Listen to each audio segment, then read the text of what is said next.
You know what time it is. Get into it, y'all. Get into it. I know I may sound a bit tired today. My energy is a little bit low. I was fine earlier. I'm not sick. I don't feel like I'm coming down with anything. My energy is just a bit low today, so forgive me. But we're back with Storytime with Chris. And if you're not aware, we are finally in the last book of the Prydain Chronicles by Lloyd Alexander, The High King.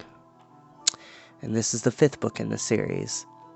Also, as I always say, you don't have to watch these videos when they go live. You're more than welcome to watch them in your nap time, downtime, max and relax and chillaxing time, in between time, mean time, scheme time, study time, break time, CP time. Anytime you want to hear a highly animated voice bring you wonderful stories of magic, adventure, science fiction, and many, many more in between.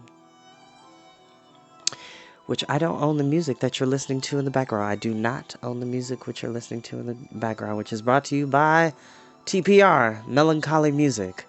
They're amazing. Go show them some love. TPR, Melancholy Music. They do a lot of covers that I really enjoy.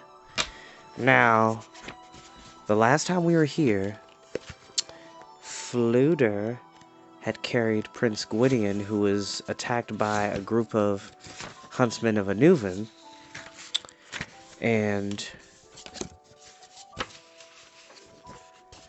he lost his most powerful weapon, the most powerful sword in Prydain, at least in the context of this story at the time. Durnwyn, the Black Sword Durnwyn. So, we're going to find out what happens next, and then another familiar character has shown back up at the end of chapter 1. I'm telling you that to make sure you're paying close attention to who that may have been. There we go. All right, let's get started. Chapter 2, The Letter Sticks. There we go. Hold on, because I don't want to be interrupted. Got you. Taran could not stifle a gasp of fear. The black-robed woman glanced at him coldly. Aurora does not pass the borders of Anuvan in his true form, Akrin said. To do so would mean his death. But he commands all shapes in their both shield and mask. To the harper and Lord Gwydion he showed himself as a pig-keeper. He could as well have appeared as a fox in the forest, an eagle, even a blind worm, if he deemed that would best serve his ends. Yes, pig-keeper, with no ease could he have chosen the form and features of any creature living. For Lord Gwydion, what better lord than the sight of a companion in danger, one who had fought often at his side, known to him and trusted? Gwydion is too shrewd a warrior to be taken in a weaker snare. Then all of us are lost, Taran said, dismayed. The Lord of Anuvan can move among us as he pleases, and we are without defense against him. You have reason to fear, pig-keeper, replied Akred. Now you glimpse one of Auroran's subtlest powers. But it is a power used only when none other will serve him. Never will he leave his stronghold save in the press of mortal danger, or as today when what he sought to gain far outweighed the risk. Akren's voice lowered. Auroran has many secrets, but this one is most deeply guarded. Once he assumes a shape, his strength and skill are no greater than that of the guise he wears. Then can he be slain like any mortal thing. Oh, Fluda, if I'd only been with you, Eilonwy cried in dismay. Auroran wouldn't have deceived me, no matter how much he looked like Taran. Don't tell me I couldn't have told the difference between a real pig-keeper and a false one. Excuse me, assistant pig-keeper. Foolish pride, daughter of Angharad, Akren scornfully answered. No eyes can see behind the mask of Auroran, Deathlord. No eyes, she added, but mine. Do you doubt me? Akren went on quickly, seeing Eilonwy's surprise. The woman's savage features held shreds of old pride, and her voice sharpened with haughtiness and anger. Long before the Sons of Dawn came to dwell in Prydain, long before the lords of the country swore allegiance to Math, High King, and Gwydion, his war leader, it was I who commanded obedience to my rule, I who wore the iron crown of Anuvin. Arorn was my consort. He served me and did my bidding, Okryn said, and he betrayed me. Her voice was low and harsh. A rage glittered in her eyes. He robbed me of my throne and cast me aside. Yet his powers are no secret to me, for it was I who taught them to him. Let him cloud your sight with whatever guise he chooses. From me never can the face of Arorn be hidden. Gwydion stirred and groaned faintfully.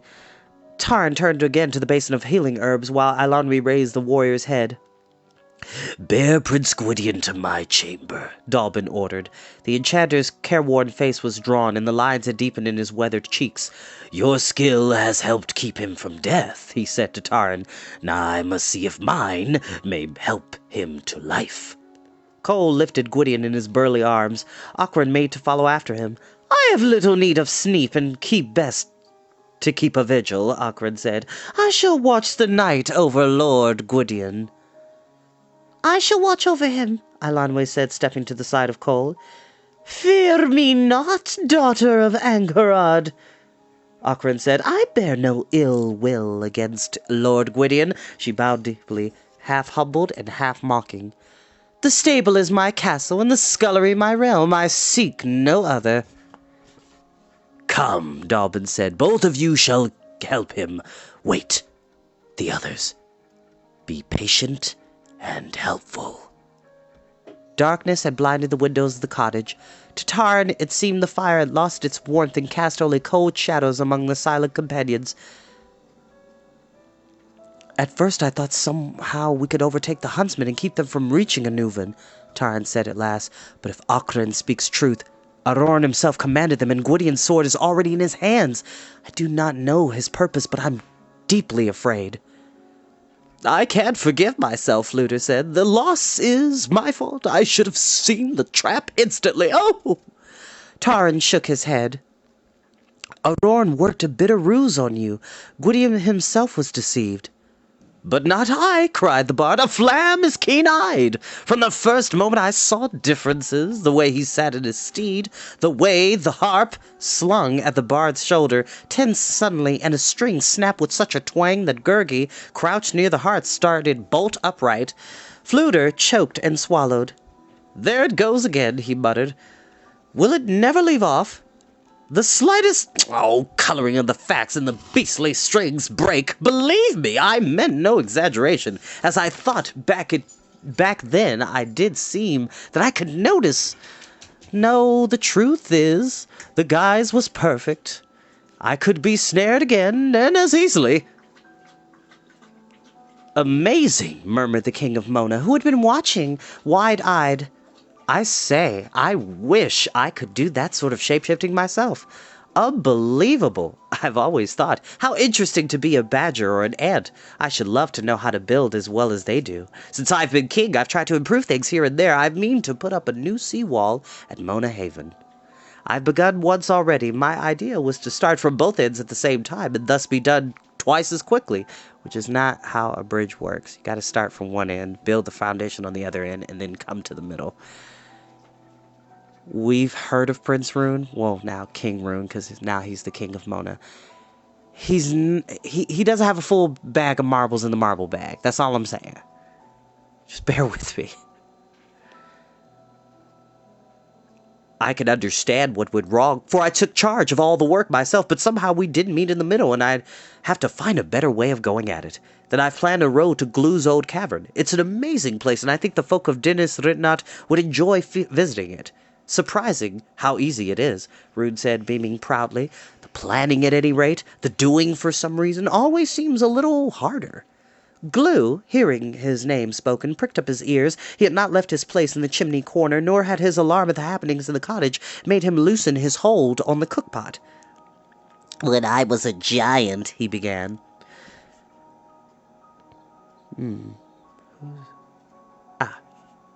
"I see the little weasel is with you," said Fluter to King Rune, recognizing Glue immediately, despite the former giant's present stature. "When he was a giant," the bard muttered, giving Glue a look of ill-concerned vexation, "he was a paltry one. He'd have done anything to be free of that cavern, even to popping us into that foul stew he had cooked up. A flam is forgiving, but I think he went a little too far." "When I was a giant," Glue continued, either ignoring or not hearing the bard's remarks, "no one would have humiliated me by taking me by the ears and hustling me aboard a smelling boat. I had no wish to come here. After what's happened today, I have less wish to stay." Glue pursed his lips. "Dalbin shall see that I'm taken back to Mona without delay." "I'm sure he will," Tard replied. "But Dalbin has graver concerns now, and so do we all." Mumbling something about shabby treatment and lack of consideration, Glue scraped a finger along the bottom of his pot and sucked his teeth with indignant satisfaction. The companions said no more, but settled down to wait out the night. The fire burned to ashes. A night wind rose outside the cottage. Taran rested his head on his arms. At this homecoming he had longed to stand before Eilonwy, forgetting rank and birth, as any man before any woman, and ask her to wed. But now the disaster that had overtaken Gwydion made Taran's old wishes unimportant, though he still did not know Eilonwy's heart, nor what her answer to him might be. He could not bring himself to learn it until all hearts were at peace again. He closed his eyes. The wind screamed as if it would rip to tatters the quiet meadows and orchards of Caer Dallben. A hand on his shoulder aroused him. It was Eilonwy. "Gwydion has awakened," she said. "He would speak with us." In Dalbin's chamber, the Prince of Dawn half raised himself from the couch. His features were pale under their weathering, and tightly drawn, though more in anger than in pain. His mouth was set, bitter, his green eyes burned with dark flashes, and his glance was that of a proud wolf, scornful of his hurt, and scornful of all the more of those who had given him his wounds. Ockran was a silent shadow in the corner. The old enchanter stood anxiously beside the book-strewn table near the wooden bench where Taran, throughout boyhood, had sat for lessons. The Book of Three, the huge leather-bound tome of secret lore, forbidden to all but Dalbin himself, lay closed atop a pile of other ancient volumes.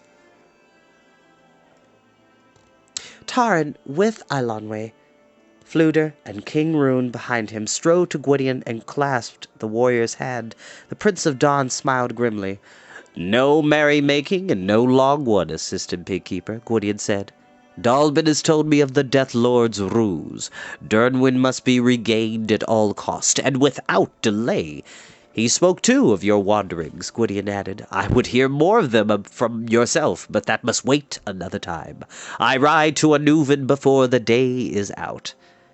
Taran looked at the Prince of Dawn in surprise and concern. "Your wounds are still fresh. You cannot make such a journey." "Neither can I stay here," Gwydion answered. "Since Dernwyn first came into my hands, I have learned more of its nature. Only a little more," he added, "but enough to know its loss is fatal.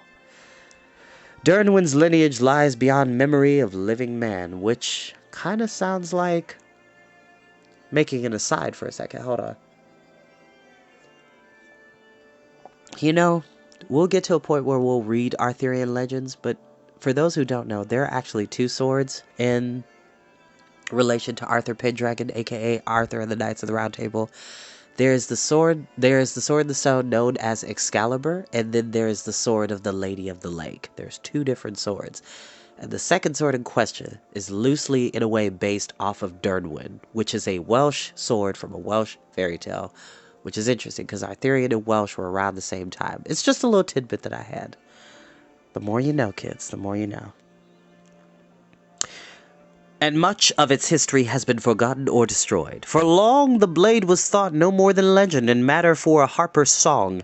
Taliesin, chief bard, is wisest in the lore of Prydain, but even he could tell me only that Gavanian the Lame, a master craftsman, forged and tempered Dernwyn at the behest of King Rhedek Hale. Ugh. I gotta do better on these pronunciations for some of these names, forgive me. As a weapon of greatest power and protection for the land. To safeguard it, a spell was cast upon the blade and a warning graven on the scabbard. I remember the old writing, Eilonwe said. Indeed, I shall never forget it, for I had an impossible time keeping Taran from meddling with things he didn't understand. Draw Dernwin, only thou of royal blood. Closer to its true meaning is noble worth, said Gwydion. The enchantment forbade the sword to all of those who would use it wisely and well. The flame of Dernwood would destroy any who would sought to draw it, but the writing on the scabbard has been marred.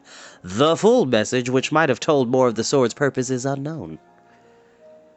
King Redek bore the blade throughout his life, Gwydion continued, and his sons after him. Their reigns were peaceful and prosperous, but here Dernwin's history ends. King Rita, grandson of Redek, was the last to hold the blade. He was lord of Spiral Castle before it became the stronghold of Queen Akred. He met his death in a way unknown, with Dernwin clutched in his hands. From that time on the sword was seen no more, forgotten to lay buried with him in Spiral Castle's deepest chamber. Gwydion turned to Eilonwe. Where you, princess, found it. You gave it to me willingly, but it was not willingly that it left my hands. The blade is worth more than my life or the lives of any of us. In Aurorn's grasp, it can bring doom upon Prydain. Do you believe Aurorn could unsheath the sword? Taran said hurriedly. Can he turn the weapon on against us? Can he make it serve some evil deed? This I do not know, replied Gwydion. The warrior's face was troubled. It may be that Auror Deathlord has found means to break the enchantment, or unable to use it himself. His purpose may be to keep the blade from any other use. He would have taken my life as well as the sword. Thanks to Flute or Flam, I still have one. Now I must find the other, though the path led me to the depths of Anuvan itself. Akred, silent until now, raised her head and spoke to Gwydion. Let me seek Dernwin in your stead. I know the ways of Anuvan. No stranger am I to its secret hoards, and where and how they are guarded. If the sword is hidden, I will find it. If Aurorn himself bears it, Dernwin will be taken from him. More than that, I swear by every oath to destroy him. Thus have I sworn already to myself, and swear it again to you. You forced life upon me, Gwydion, when I begged for death. Now give me what I live for. Give me vengeance. Gwydion did not answer immediately. His green-flecked eyes searched the woman's face. He said, Vengeance is not a gift I may bestow, Akren. Akren stiffened, her hands twisted into claws, and Taran feared she would fling herself upon Gwydion. She did not move. You will not trust me? Akren said hoarsely. Her bloodless lips turned into a smile of contempt.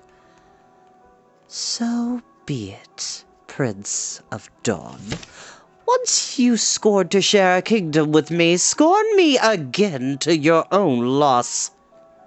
I do not scorn you, Gwydion said. I only urge you to accept Dalbin's protection. Stay here in safety among all of us. Your hope of finding the sword is the least. Aurorn's hatred of you can be of no less than yours of him. He or his servants would slay you at sight even before you set foot in Anuvan. No, Akren, what you offer is not possible. He thought a moment. There might be another way to learn how Dernwin shall be found. Gwydion turned to Dalbin, but the enchanter sorrowfully shook his head. Alas, Dalbin said, the Book of Three cannot tell us what we most need to know. I have searched carefully every page to understand its hidings and hidden meanings. They are dark even to me. Fetch the letter sticks, the enchanter said to Cole. Henwin alone can help us. From her enclosure, the white pig watched the silent procession. On his bony shoulders, Dalbin bore the letter sticks, the ashwood rods carved with ancient symbols. Glue, interested only in the provisions of the scullery, remained behind, as did Gurgi, who well remembered the former giant and chose to keep an eye on him. Akren had spoken no further, but hooded her face and sat motionless in the cottage. Usually, at the sight of Taran, the oracular pig would squeal joyously and trot to the railing to have her chin scratched. Listen, there's a lot going on. There's a lot of double crossing that may potentially happen. So all I ask is that you pay attention, because some shady stuff is about to happen. Actually, I'm going to get a refill on my water. I'm going to be right back. Hold on.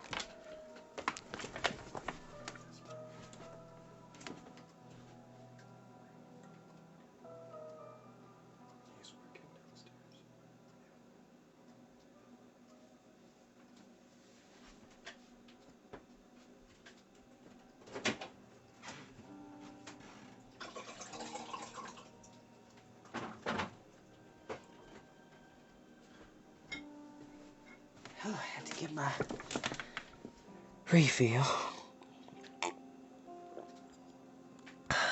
Well, technically speaking, you should be, as a performer and as somebody who has sung for years and years and years, this is a fun fact, kids. Never drink cold water.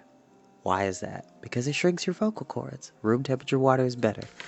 But me, being the glutton that I am, I love the cold. I love cold water. And I'm not singing at this moment, but I'll probably be singing later on because there is a poem in this book that we'll get to later. Where was I? Oh! Now she cowered in a far corner of the pen, her little eyes wide as her cheeks trembling. As Dalbin entered the enclosure and planted the letter sticks upright in the earth, Henwin snuffled and crouched closer against the bars. Dalbin, murmuring inaudibly, moved to stand beside the ashwood rods. Outside the enclosure the companions waited. Henwin whimpered and did not stir. What does she fear? Eilonwy whispered. Taran made no answer. His eyes were fixed on the aged enchanter in his wind-whipped robe, on the letter sticks, and the unmoving form of Henwin. Against the dull sky they seemed to him frozen together in their own moment, far beyond the silent watchers. This was the first time Taran had seen the enchanter seek a prophecy from the oracular pig. Of Dalbin's powers he could only guess, but he knew Henwin and knew she was too terrified to move. He waited what felt an age. Even Rune sensed something amiss. The King of Mona's cheerful face was darkly clouded. Dalbin glanced uneasily at Gwydion. Never before has Henwin refused to answer when the letter sticks were shown her. Again he murmured words Taran could not distinguish. The oracular pig shuddered violently, shut her eyes, and sank her head between her stubby trotters. Perhaps a few notes on my harp? Fluter suggested. I've had excellent success. The enchanter motioned the bard to be silent. Once more he spoke softly yet commandingly. Henwin shrank into herself and moaned as though in pain. Her fear blinds her powers, Dalbin said gravely. Even my spells do not reach her. I have failed. Despair filled the faces of the watching companions. Gwydion bowed his head and his eyes were deeply troubled. We too shall fail, he said, if we do not learn whatever she can tell us. Quickly and without a word, Taran climbed the railing, walked steadily toward the frightened pig, and dropped to his knees beside her. He scratched her chin and gently stroked her neck. Don't be afraid, Hen. Nothing will harm you. Dalbin, surprised, started forward, then halted. Hearing Taran's voice, the pig had cautiously opened one eye. Her snout twitched. She raised her head slightly and gave a faint whoop. Hen, listen to me, Taran pleaded. I have no power to command you, but we need your help. All of us who love you. Taran spoke on. As he did, the oracular pig ceased her trembling. Though she did not attempt to rise, Henwin grunted fondly, wheezed, and made affectionate muttering sounds in her throat. She blinked her eyes, and her wide face seemed nearly to grin. Tell us, Hen, Taran urged. Please, tell us what you can. Henwin moved uneasily. Slowly she climbed to her feet. The white pig snorted and glanced at the letter sticks. Step by step on her short legs, she moved closer to them. The enchanter nodded to Taran. Well done, he murmured. This day the power of an assistant pig keeper is greater than my own. As Taran stared, not daring to speak, Henwin paused at the first rod. Still hesitant, she pointed with her snout at one of the carved symbols, then another, and another. Dalbin watched intently, quickly wrote on a scrap of parchment the signs the oracular pig had indicated. Henwin continued a few moments, then suddenly left off and backed anxiously from the stick. Dalbin's face was grave. Can this be so? He murmured, his voice filled with alarm. No, we must learn more than that. He glanced at Tarn. Please, Hen, Tarn whispered, coming to the side of the pig, who had begun to shudder again. Please, Hen, help us. Despite his words, Tarn feared Henwind would turn away. She shook her head, squinted her eyes, and grunted piteously. Nevertheless, at his pleading, she cautiously trotted to the second rod. There, in desperate haste, as if to make an end of it quickly, she pointed to other symbols. The enchanter's hand trembled as he wrote. Now the third one, he said urgently. Henwind, stiff-legged, reared back, and sank to her haunches. All of Tarn's soothing words would not budge her for several moments. At last, however, she rose and more fearfully than ever trotted to the final ashwood rod. Even as Henwind approached, and before she could point to the first letter, the ashwood rods shook and swayed like living things. They twisted as though to uproot themselves, and with a sound that ripped the air like a thunderclap, they split, shattered, and fell to earth in splinters. Henwind, squealing in terror, flung herself backwards and fled to a corner of the enclosure. As Tarn hurried to her, Dalbin bent, picked up the fragments of wood, and studied them hopelessly. They are destroyed beyond repair. And useless now, Dalbin said in a heavy voice. The cause is dark to me, and Henwind's prophecy remains unfinished. Even so, I doubt its end could bode less ill than its beginning. She must have sensed this herself. The enchanter turned and walked slowly from the enclosure. Eilonwy had joined Tarn, who strove to calm the terrified pig. Henwind still gasped and shook and pressed her head between her forelegs. No wonder she didn't want to prophesy, Eilonwy cried. And yet, she added to Tarn, Henwind would have told nothing at all if it hadn't been for you. Dalbin, with the parchment in his hand, had gone to the side of Gwydion. Cole, Fluter, and King Rune gathered anxiously around them. Sure that Henwind was unharmed and wanted only to be left in peace, Tarn and Eilonwy hurried to the companions. Help! Oh, help! Yelling, waving his arms frantically, Gurgi raced across the turf. He dashed into their midst and pointed toward the stables. Gurgi could do nothing, he cried. He tried, oh yes, but there were only smackings and whackings for his poor tender head. Gone, Gurgi shouted, with fast and speedful gallopings, wicked queen is gone. You know who he's talking about when he says wicked queen. Akren has left the building. Okay, she is out of here. But as always, thank you for joining me, and I'll see you next time. Thanks, y'all. Bye-bye.